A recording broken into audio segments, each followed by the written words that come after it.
Júlia Lacerda, e hoje eu vou te contar que a ansiedade não mexe só com quem tem. A ansiedade, ela mudou muita coisa na minha vida.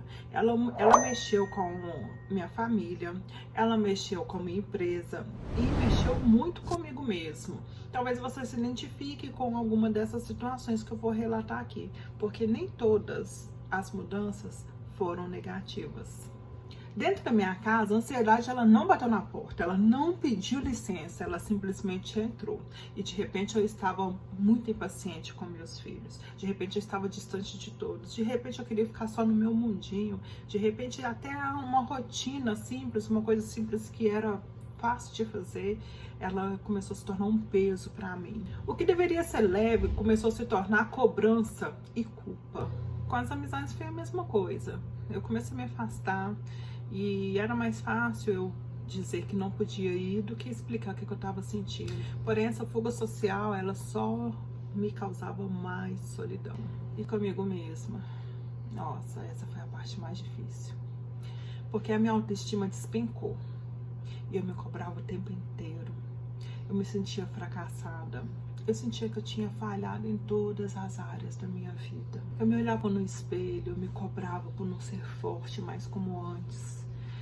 Eu não me reconhecia mais, eu já não sabia quem eu era. Eu carregava uma culpa constante, sabe? Uma vergonha, a sensação de ter falhado em tudo. Mas, na verdade, isso tudo era só a ansiedade falando mais alto. A questão que eu me distanciei da minha família era a ansiedade gritando. A questão de eu ter distanciado dos meus amigos, ficado mais no meu cantinho, era a ansiedade gritando. A questão de eu me sentir fraca, me sentir isso tudo era a ansiedade me acusando. Mas aí, diante disso tudo, eu percebi que eu precisava de ajuda. Eu vou contar pra vocês uma situação que aconteceu na minha família. Eu estava tão nervosa com meus filhos, que teve um dia que meu filho mais velho não fez algo que eu queria que ele fizesse, e eu fui tomada por uma raiva, e eu peguei a vassoura e joguei nele, e ele correu de uma porta para outra, e eu fui lá e peguei a vassoura e joguei, e ele tentando correr, e ele foi pro quarto dele. Quando ele foi pro quarto dele, eu joguei a vassoura na porta do quarto, de tanta raiva que eu tava.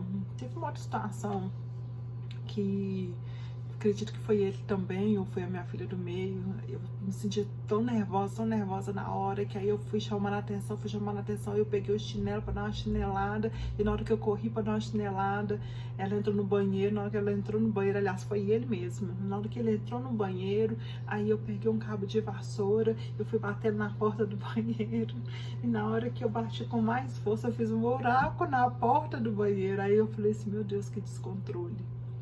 Mas é óbvio que eu não ia pegar aquele cabo de vassoura e acertar nele. Eu queria mais fazer medo nele, mas eu estava com muita fúria. Isso é verdade.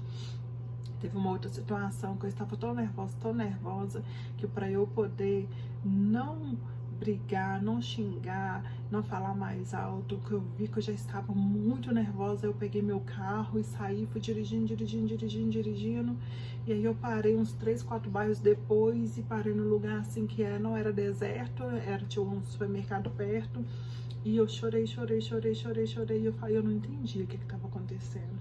Isso, minha família não estava entendendo meus comportamentos, os meus amigos não entendiam meus comportamentos, eu não entendia meus comportamentos. Foi quando eu falei assim, chega, tem algo errado comigo e eu preciso de ajuda. Foi quando eu vi que tinha algo que eu tinha que fazer e eu não podia fazer sozinha. Afastar não era a solução. Afastar só ia fazer eu sentir mais culpa, mais peso, e eu não ia conseguir resolver sozinha. Então eu fui totalmente desarmada um dia que eu tava com muita crise, e eu cheguei e eu falei assim, o que o médico falar eu vou aceitar. Porque em umas 2 ou 3 ocasiões os médicos já tinham me falado, parece que você tá com ansiedade, mas eu não dava continuidade nessa busca, eu não queria achar.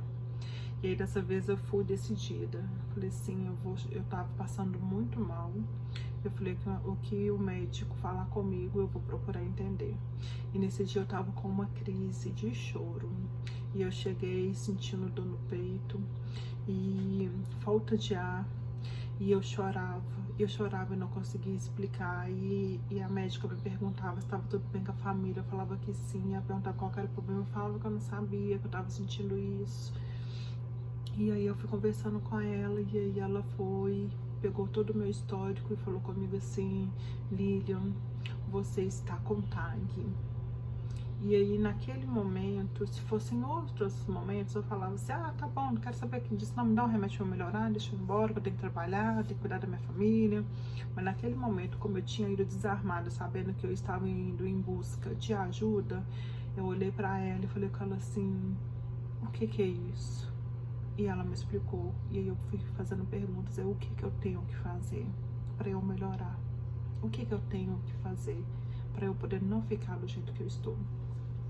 Foi quando ela me medicou, ela foi me explicando como que seria passo a passo. Então eu aceitei, eu busquei ajuda e isso mudou tudo,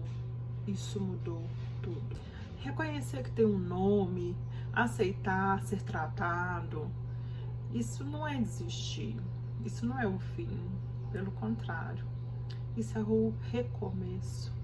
A gente recomeça. E foi assim que eu comecei o meu caminho de volta ao equilíbrio.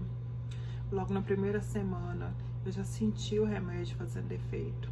No início, eu lutei contra ele. Eu achava que ele estava querendo me parar, porque eu sentia que eu estava um pouco mais lenta. Mas, na verdade, não. Ele estava encontrando o equilíbrio dentro de mim. Eu comecei a ficar mais próxima aos meus filhos. Eu comecei a passar mais tempo dentro de casa. Comecei a observar mais a minha filha do meio, minha filha mais nova, a entender mais o meu filho mais velho. E as coisas foram se ajustando e eu percebi como que eu estava perdendo tempo, trabalhando tanto e passando menos tempo com a minha família. Então, por isso que eu falo, nem tudo foi ruim. O TAG, ele me aproximou da minha família. E as minhas amigas, elas estavam sempre do meu lado. E sempre quando eu dou crise, minhas amigas aparecem, me ligam, vêm até a minha casa, a gente sai e tentam me tirar daquela crise. Então, tudo que eu achava antes do tratamento era tudo sintomas. Eram simplesmente sintomas. E aí a gente vai encontrando o equilíbrio. Se você sente que o TAG está mexendo com a sua vida, respira fundo, não é só com você, E quanto mais você lutar contra ele, é pior. Porque o TAG está te mostrando que algo está errado e você precisa desacelerar. E aqui a gente vai falar sobre tudo isso, sem máscara, sem tabu, sem medo, sem vergonha. Nós vamos falar sobre TAG do começo ao fim, como que a gente faz para lidar com o TAG, o que que dá certo, o que que não dá certo, o que que eu testei, o que que eu não testei, o que que eu quero testar.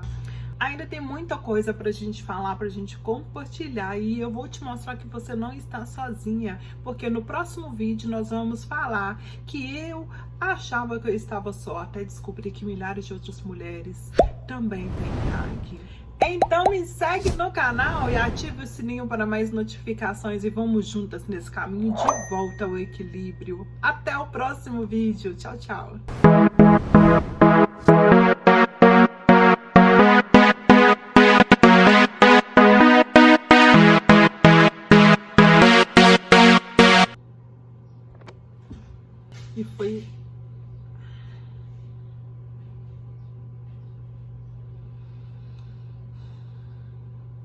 E foi assim.